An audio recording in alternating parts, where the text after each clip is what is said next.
Nombreux sont les admirateurs de Chaplin qui considèrent The Kid comme son film le plus personnel et le plus achevé. Il semble pourtant qu'il ait vu le jour dans un contexte de tourments affectifs intenses dans la vie privée de son auteur. En octobre 1918, Chaplin s'était fourvoyé dans un mariage précipité avec une jeune actrice de 17 ans, Mildred Harris.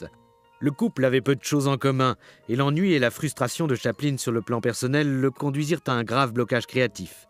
Il écrivit plus tard « Je ne savais plus quoi faire pour trouver une idée ». Mildred tomba enceinte et donna naissance à un petit garçon mal formé qui mourut à peine âgé de 3 jours. À l'évidence, Chaplin vécut cette perte comme un profond traumatisme. Mais les réactions d'une âme d'artiste sont imprévisibles. 10 jours seulement après l'enterrement de son propre fils, Chaplin faisait passer des auditions à des bébés dans son studio. Son impasse créative semblait brusquement surmontée. Il était absorbé et excité par un nouveau projet, une histoire dans laquelle Charlot deviendrait un père de substitution. Le film devait s'appeler The Waif, l'enfant abandonné. Par hasard, il se rendit dans un music-hall où se produisait un danseur prodige. À la fin de son numéro, le danseur fit monter sur scène son fils de 4 ans, un ravissant et pétillant petit garçon du nom de Jackie Coogan. Chaplin venait de trouver son acteur. Jackie possédait un don d'imitateur inné et pouvait reproduire à la perfection n'importe quelle action ou expression que Chaplin lui enseignait, ce qui faisait de lui le collaborateur rêvé. Car Chaplin était toujours le seul et unique créateur de ses œuvres. Tous ses collègues s'accordaient à dire que s'il avait pu le faire, il aurait joué lui-même tous les rôles de tous ses films. À défaut, il recherchait des acteurs et actrices capables d'imiter précisément ce qu'il leur montrait, acceptant fidèlement cette tâche sans poser de questions. Il avait donc trouvé en Jackie Coogan son acteur idéal.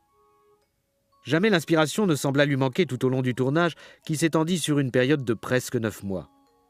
Chaplin l'interrompit seulement quelques semaines pour livrer une petite comédie simple et enjouée, A Day's Pleasure, une journée de plaisir, histoire de calmer ses distributeurs qui se morfondaient devant la lenteur de son rythme de production. Chaplin n'a jamais paru aussi obstiné dans sa quête caractéristique de la perfection que lors de la réalisation de The Kid. Il recommençait patiemment les scènes un nombre incalculable de fois jusqu'à en être pleinement satisfait. Au bout du compte, il tourna plus de 50 fois l'équivalent de la durée du film terminé. Un tel rapport, précisément 53 pour 1, était bien plus élevé que pour n'importe lequel de ses autres films. The Kid est peut-être dans l'œuvre de Chaplin le mariage le plus réussi entre la comédie et la grande émotion.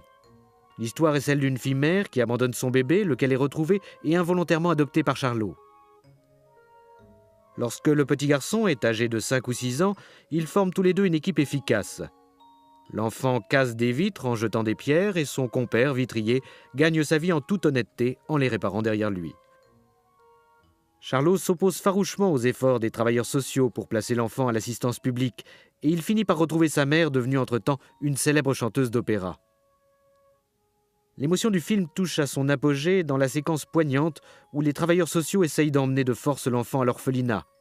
L'effroi et l'acharnement avec lesquels Charlot se bat pour garder le garçon s'inspire sans aucun doute des souvenirs personnels de Chaplin et de sa propre douleur quand, à l'âge de 7 ans, il fut arraché à sa mère et placé dans une maison pour enfants déshérités. À la fin du tournage, Mildred, la femme de Chaplin, avec qui la rupture était désormais consommée, avait entamé contre lui une procédure de divorce. Terrifié à l'idée que les avocats de celle-ci n'essayent de faire saisir The Kid, Chaplin et ses plus fidèles associés quittèrent la Californie. Le film fut monté en grand secret dans un hôtel de Salt Lake City et dans un studio anonyme à New York.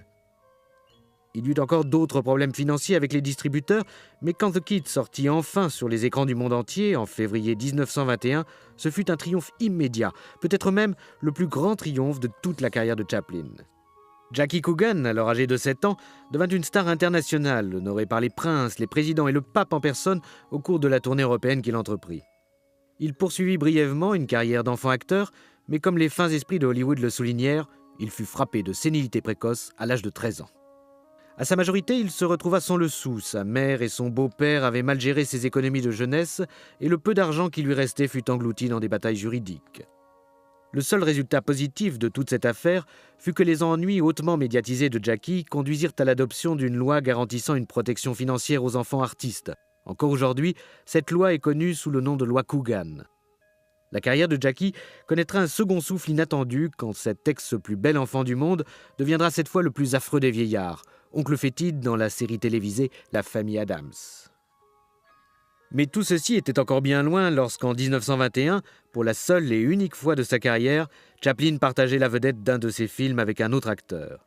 The Kid fut pour lui, comme pour le petit Jackie, la source d'une renommée et d'une affection internationale sans précédent.